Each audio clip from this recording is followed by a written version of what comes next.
guys, welcome. My name's Emily and this is actually my very first YouTube video. I love watching YouTube and I always wanted to start my own channel, but I was always kind of afraid of what other people would think of me, what they would say about me, or if my coworkers found out, which they probably will, unfortunately. But it's 2020, the world's literally crumbling as I speak, so what else do I have to lose? I think one of the biggest hurdles that I faced is I didn't really know what to do for my first video.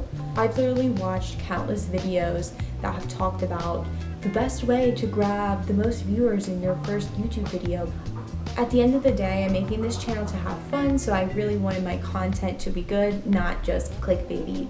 So that leads me to the get to know me tag. I feel like the best way for you, the viewer, to decide if you want to subscribe to someone is if you get to know the YouTuber's personality. You know, I'm not going to subscribe to someone if we don't have the same interests, or if I feel like they're being really fake, or they just don't seem like a genuine creator.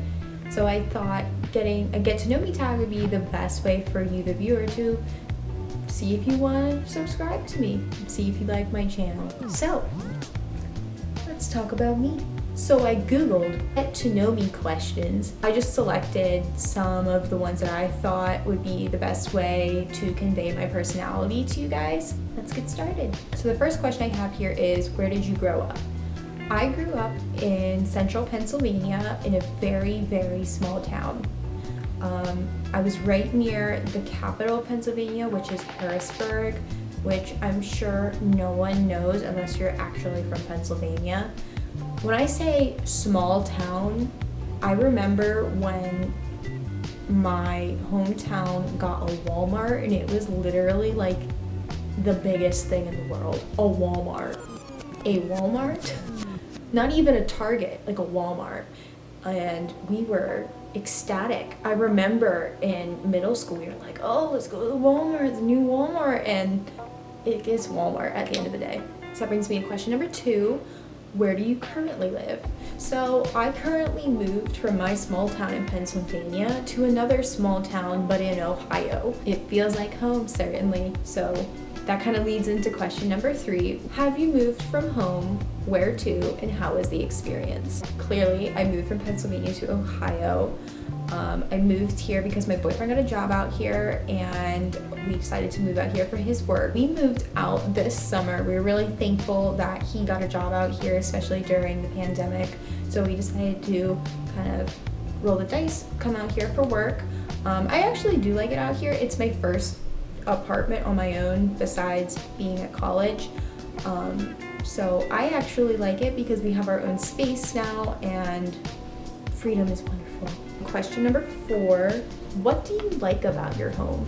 I like not living with my parents. Honestly, that's probably the best part about living on my own. Second, we have a lot of space. The apartment itself is very spacious and I love that. It's 2 bedrooms, you know, we have a dining room, living room, kitchen, and then we actually have a little office space, which is really nice because I work from home. Also, I love home decor, so having my own place now is wonderful because I can actually like decorate and have an excuse to go to Target and buy cute things to decorate my house with. Question number 5, what do you dislike about your home? Question number 6, are you in/have you gone to college? I have gone to college. I studied art history for about 3 years. I did have to take a break due to some mental health issues and some family issues. Long story. I am actually working full-time now while I was on a break. That was kind of the deal I made with myself. If I'm going to take a break for my mental health, I am still going to work towards supporting myself financially, which I'm successfully doing. I am going to be restarting school part-time in January, which I'm excited about. It's gonna be online. What was this, question number 7? What do you do for a living? So I did say I am working full-time. I'm actually currently working full-time as an insurance agent. I kind of fell into the position. I just kind of put my resume out there. My current employer was like, hey, wanna come in for an interview? And I was like, sure, I'm looking for a full-time job. And here I am almost 2 years later working for them. Would I say insurance is my passion? No. Do I like my job though? Yes, I do. I really love my coworkers. I love my employer. I'm so thankful that I have really good people that I work for. The job has honestly taught me so much about just life. I've learned so many skills, just life skills, sales skills, marketing skills, business skills in this job than I think any class in college would have ever taught me. So I'm extremely thankful for that. So was this question 8? What are your life goals? My ultimate goal is to just be successful, happy, and financially stable. That's pretty generic. If I had to be a little more daydreamy, I'd say I'd love to run my own art business. So question number 9, if you could give your younger self any advice, what would it be? Ugh. Learn how to do your eyebrows because they look awful. Question number 10. What is your all-time favorite town or city and why? My all-time favorite city is Quebec City in Quebec, Canada. That seems probably like an unusual one, but it has a lot of sentimental value to me. High school French class, we went on a mini study abroad trip to Quebec, Canada, which is the French-speaking part of Canada, if you weren't aware. While we were there, we went in, I think it was February, and it was freezing cold, and there was snow everywhere, literally piled up as high as like a house. And we went snowshoeing and dog sledding and tubing, and it was such a cool experience that I will never forget. I've been dying to go back ever since, and unfortunately I haven't, so I'm really hoping that soon I'll be able to go back. Question number 11. What is at the top of your bucket list? The top of my bucket list is definitely to travel to Paris, France. You can see that there's a French theme here. I've studied French for 6 years, and I still don't know how to speak it. I was supposed to go to France in May of 2020. Clearly, that didn't happen because of the coronavirus. We're praying for 2021. Question number 12 is, would you ever consider living abroad? No doubt in my mind, 100%. I just moved to Ohio though, and I signed a 12-month lease, so not right now. One day would be cool though. Question number 13. If you could go anywhere in the world right now, where would it be? I'm not gonna say France because I just said that was the top of my bucket list. So if I had to pick a second or a third, it would definitely be Italy or Greece. Both share a lot of history, specifically art, a lot of Renaissance art there that I would love to go see. I think it would just be a beautiful experience just to take in all of that art with my own eyes. Question number 14. What are your best characteristics? I like to say my drive and my creativity are my best characteristics. My drive, and I mean that in a sense, is like I'm always looking ahead, especially in a career type environment. I earn respect because I have a good drive and I want to do the best that I can. My creativity, like I said, I was an art major, and I think having that creative side can actually be really helpful in a career environment as you think outside the box, and that can be really helpful when it comes to a business. Question number 14. What is something about yourself that you hope will change but probably never will? My student loan debt. I hope to God that changes, but at this point,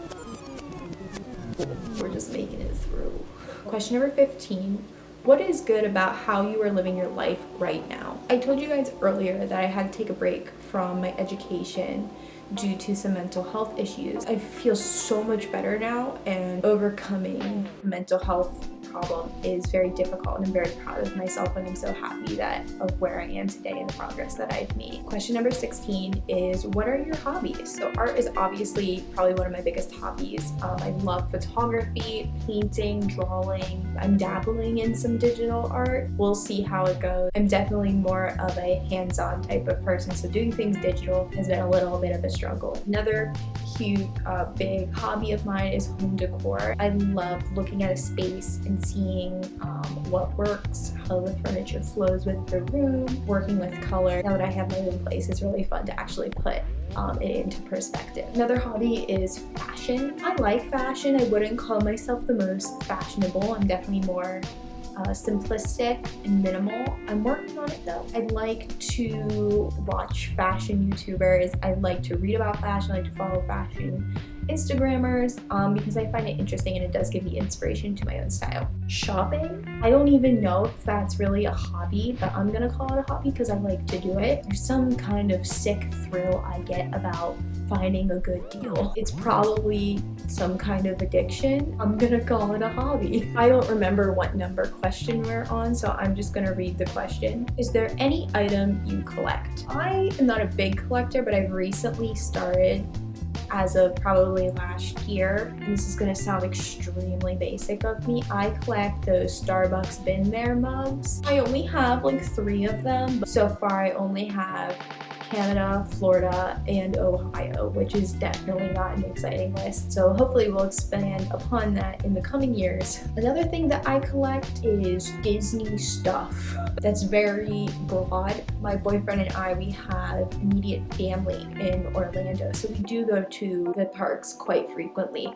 And because of that, we have an abundance of Disney stuff. Wine glasses, we have kitchenware, we have ornaments. So next question, what social media are you addicted to? Definitely YouTube and Instagram. I love how both platforms are a great platform to show your creativity. YouTube, you can definitely, I'd say, be more creative, where with Instagram, you depict your life in pictures, which is awesome, especially being an artist. I love that ability. I love photography, so I really look at my Instagram page as like a gallery that explains my life. What made you want to start a YouTube channel? I kind of said this at the beginning. I've always wanted to do YouTube. Just the fear of what people think, which is really, I really shouldn't be afraid of that, but you know, anxiety. I like watching YouTube. It seems like fun. It seems to be a great way to share my creativity with the world. The one thing I like about YouTube is it feels like a friendship between me and the YouTuber. I think I would have a blast with that, like interacting with my subscribers. It just sounds like it'd be fun and that it would be a great hobby for me. And maybe it would turn into something more one day. Who knows? What content do you want to make? The content I would like to make is whatever I feel like, which I guess that would be considered lifestyle. Travel vlogs, daily vlogs, day in my life, self-care, my morning routine, you know, all that fun lifestyle content. I think I would like to sprinkle in some more like financial stuff. I do love, I like budgeting, which is a weird thing that I like to do. I like talking about finances. I like talking about education. So I think sprinkling some of that in there along with the lifestyle content would be probably what my channel's all about. That really wraps up the get to know me. So if you made it this far into the video, I hope that this gave you a little bit of insight of who I am as a person. If you haven't already, I would be honored if you liked and subscribed to my new channel. I'm not sure what my uploading schedule is going to be at this point. I do work a full-time job, so I'm thinking about every other week a new video. We'll see how it goes. I hope I'll catch you in the next one, guys. See ya!